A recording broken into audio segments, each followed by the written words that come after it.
E aí galera, tudo bem com vocês? Vamos aí para mais um giro de notícias sobre o Cruzeiro com questões importantes que têm movimentado o ambiente do nosso clube. Hoje inclusive ouvindo aí um Zezé de Camargo e Luciano. E desde o início eu peço para você deixar o like no vídeo, se inscrever no canal caso ainda não seja inscrito e usar os comentários para deixar a sua opinião sobre cada um dos assuntos. Esse vídeo é feito com patrocínio do OneFootball, que é um aplicativo muito completo, tem tudo sobre futebol e nessa temporada está mais uma vez transmitindo todos os jogos do campeonato alemão, a Bundesliga, ao vivo e gratuitamente em alta definição. Além disso, continua com aquele conteúdo que vocês já estão acostumados, né? Com as notícias, estatísticas, vídeos, os melhores momentos de jogos da Série A e Série B do Campeonato Brasileiro e também da Copa do Brasil. O OneFootball, que é um aplicativo totalmente gratuito, disponível tanto para Android quanto para iOS, e o link para você baixá-lo está aqui na descrição do vídeo. O Cruzeiro encerrou nessa manhã de sábado a preparação para enfrentar o Grêmio, partida nesse domingo,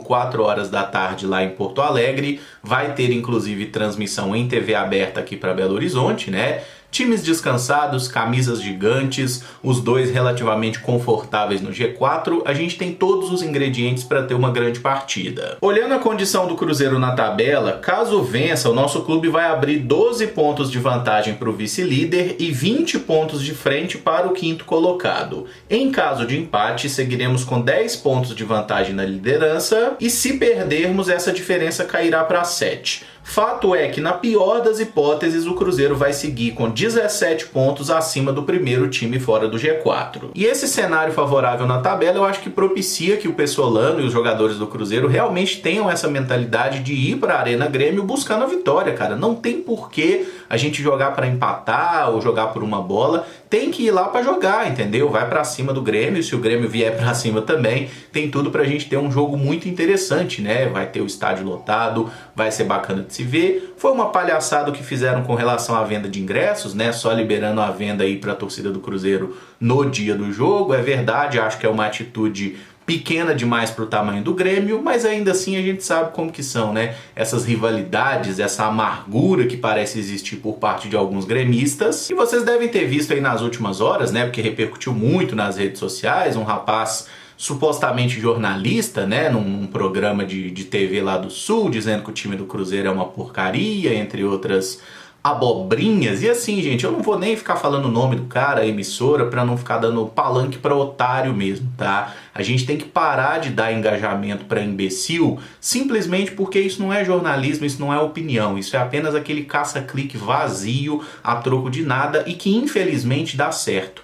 Então vamos parar de dar engajamento para ver se esse tipo de bobo alegre para de fazer essas palhaçadas. Falando do que importa, Paulo Pessolano relacionou 22 jogadores para a partida. Não temos desfalques por suspensão, mas seguimos aí sem Giovani, Léo Paz, João Paulo, Stênio e Vagninho, todos entregues ao departamento médico ou fazendo a transição. A principal novidade na lista é o atacante Lincoln, relacionado pela primeira vez e que pode fazer a sua estreia. Ele tem treinado normalmente com o grupo há mais de uma semana e deve começar no banco, visto que não joga desde junho. Pelas imagens que foram divulgadas pelo Cruzeiro durante a semana, o Lincoln parece estar numa condição física boa, né? Não tá naquele shape inchado, parece que ele tá bem. A tendência é que comece no banco, mas se ele tiver treinado muito bem durante a semana, nada impede que o Pessolano já bote ele para jogar de início, né? Talvez o Cruzeiro com 2 centroavantes ou ele caindo mais pelo lado, tudo isso é possível. O camarada tá chegando ao Cruzeiro agora, então vamos dar o nosso apoio para ele, tá? Não vamos entrar em pilha errada de flamenguista, que tem ranço dele, porque perdeu o gol no Mundial. Foda-se pro Flamengo, entendeu? O negócio é apoiar o Lincoln que tá chegando agora. Vamos ter paciência com o cara também, né? Tá sem ritmo de jogo, mas acredito que ele vai nos ajudar nessa Série B e pode ajudar numa Série A também, porque talento ele já provou que tem. Outra novidade na lista é, na verdade, uma ausência, né, do meio-campista Fernando Canezin. Ele sempre era relacionado para os jogos, embora tenha entrado em apenas uma das últimas 8 partidas e inclusive jogado mal, aquele dia contra o Brusque que ele perde uma boa chance de gol. E o ala direito Rômulo é outro que fica fora do grupo pelo segundo jogo seguido, ele que tem se destacado apenas nas ações fora de campo, sendo sempre uma preocupação quando adentra as 4 linhas. E acho que nos dois casos o Pessolano está sendo bem coerente, né? O Rômulo já deu provas suficientes de que não é um jogador confiável, Ah, ele é muito bom de grupo, ele é gente boa, ele é uma liderança. Sim, tudo isso vale, mas na hora do vamos ver, jogador de futebol tem que jogar bola, e o Rômulo não tem entregado bem nas oportunidades que teve. E agora que o clube contratou aí o Wesley Gasolina, né, a gente tem um jogador ali especialista da posição, acredito que o Cruzeiro vai precisar recorrer cada vez menos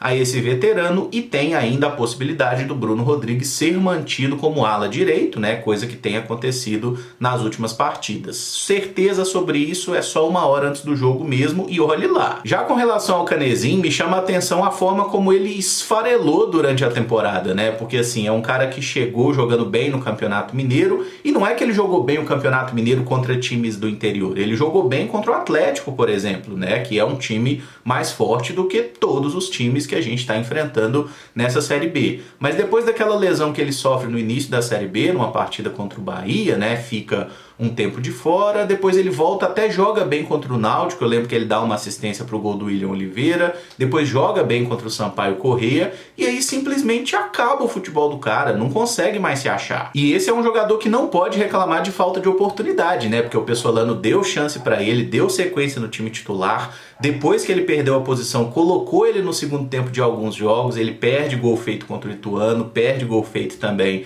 contra o Brusque. Então assim, o lado bom é que o contrato do Canezin termina agora no final dessa temporada, pelo que foi noticiado, né? Então assim, é mais fácil resolver a situação dele a longo prazo. No caso do Rômulo, que é um pouco mais preocupante, porque o vínculo é até o final de 2023 e parece, pelo que o Genta falou numa live lá no Camisa de Força, que ainda tem gatilho aí para um novo ano, inclusive com aumento salarial. Então vamos ver como é que a equipe do Ronaldo vai descascar esse abacaxi que parla. O jogo deve ter um gosto especial para o Felipe Machado, que vai enfrentar o Grêmio pela primeira vez. Ele concluiu a sua formação por lá e era atleta do Clube Gaúcho até o ano passado, mas fez apenas 7 partidas com a camisa do Imortal. O Machado não é cria da base do Grêmio, tá? Ele foi formado no Desportivo Brasil, mas chegou no Grêmio ainda na categoria de base e se tornou profissional por lá. Eu imagino que ele tenha uma gratidão pelo clube que o formou, né? Mas também deve ter algum ranço aí por ele não ter recebido mais oportunidades. Ano passado, por exemplo,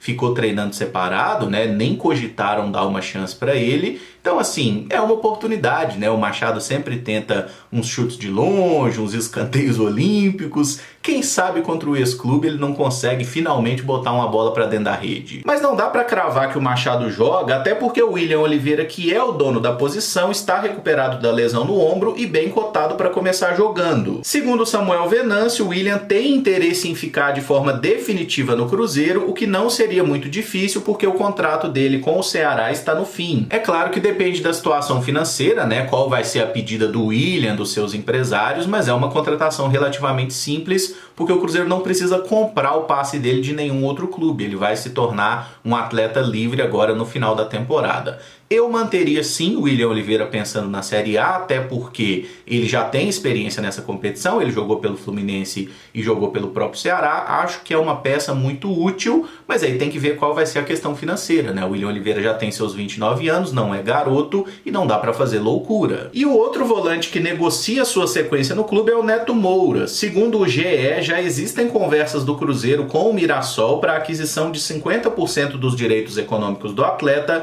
que estão fixados em R$1,5 milhão de reais. O Cruzeiro pagou um valor bem maior que esse para ficar em definitivo com o zagueiro Lucas Oliveira, né? Então acho que R$1,5 milhão de reais pelo Neto Moura não vai ser um empecilho aí para a diretoria do Cruzeiro, que deve fazer o mais rápido possível essa aquisição. O Neto Moura eu ainda acho que é o melhor jogador do Cruzeiro nessa Série B, mesmo tendo sofrido uma pequena queda de desempenho recente, ele ainda joga num nível muito satisfatório. É outro jogador que já tem vivência de Série A, especialmente com a camisa do Sport, e ainda é mais jovem, né? Tá aí com 25 anos, tá? Então acho que não vai ter muito drama, tem tudo pro Neto Moura seguir no Cruzeiro de forma definitiva, e acho que é um investimento que se justifica, né? Pelo que ele jogou pelo Cruzeiro até aqui, vale a pena comprar o passe dele. E falando aí sobre esses 3 volantes, eu acho que nem vai ser uma surpresa muito grande se porventura os 3 jogarem como titular amanhã, tá? O William Oliveira, Neto Moura e Felipe Machado. Dessa forma, perderíamos, de certa forma, uma vaga no ataque, né? A gente jogaria aí num 3-5-2, mas talvez com essa formação, utilizando o Bruno Rodrigues como ala, ele acabaria tendo até um pouco mais de liberdade para atacar, e aí a gente vê quem é que perderia o espaço no time, né? Se é o Chay, se é o Daniel Júnior, se são os dois, já que nenhum dos dois está jogando grande coisa, mas a gente fala mais sobre isso no vídeo de pré-jogo de amanhã. O Sub-20 do Cruzeiro venceu o Atlético de Três Corações por 3-0 nessa manhã de sábado, jogando fora de casa. Breno, Ageu e Denilson marcaram os gols da vitória, todos no segundo tempo. Após a eliminação aí no Campeonato Brasileiro Sub-20, o Mineiro é o que resta para essa categoria, né? E assim, eu assisti o jogo de hoje, o primeiro tempo foi uma coisa triste, feia e horrorosa, até porque as condições do gramado também não eram boas, mas no segundo tempo a coisa desatou, né? O Cruzeiro teve um pênalti a seu favor logo ali no primeiro, segundo minuto. O Breno bateu muito bem e fez o gol. Depois a gente consegue marcar mais 2 vezes ainda. E foi assim uma vitória ao natural. O Cruzeiro poderia ter goleado.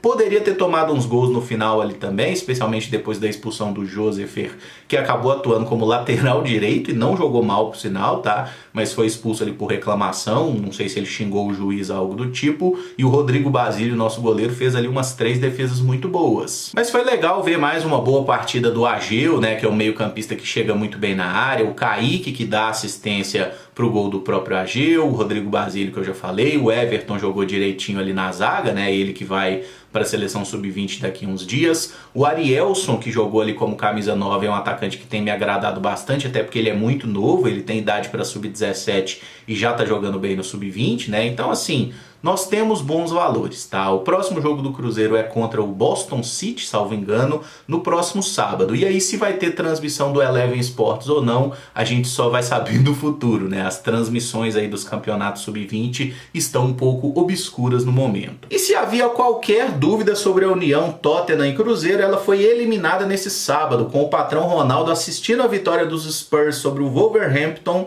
e posando aí com essa camisa 9 lá no norte de Londres. E vocês param de acreditar nessa falácia, tá? De que existe qualquer tipo de ligação entre Tottenham e Atlético Mineiro só por causa daquele bicho de pena lá, daquele mascote. Cruzeiro tem muito mais a ver com o Tottenham do que o Atlético. Se vocês têm dúvidas, se vocês têm curiosidade, pesquisem sobre isso, tá bom? O Tottenham não tem nada a ver com o Atlético e a união Tottenham-Cruzeiro é cada vez mais real e o Ronaldo tá aí de prova. E esse vídeo fica por aqui. Se você gostou, eu peço que deixe o like, se inscreva no canal caso ainda não seja inscrito e use os comentários para opinar sobre cada um dos assuntos. Muito obrigado por acompanhar, um abraço e até o próximo vídeo. Valeu!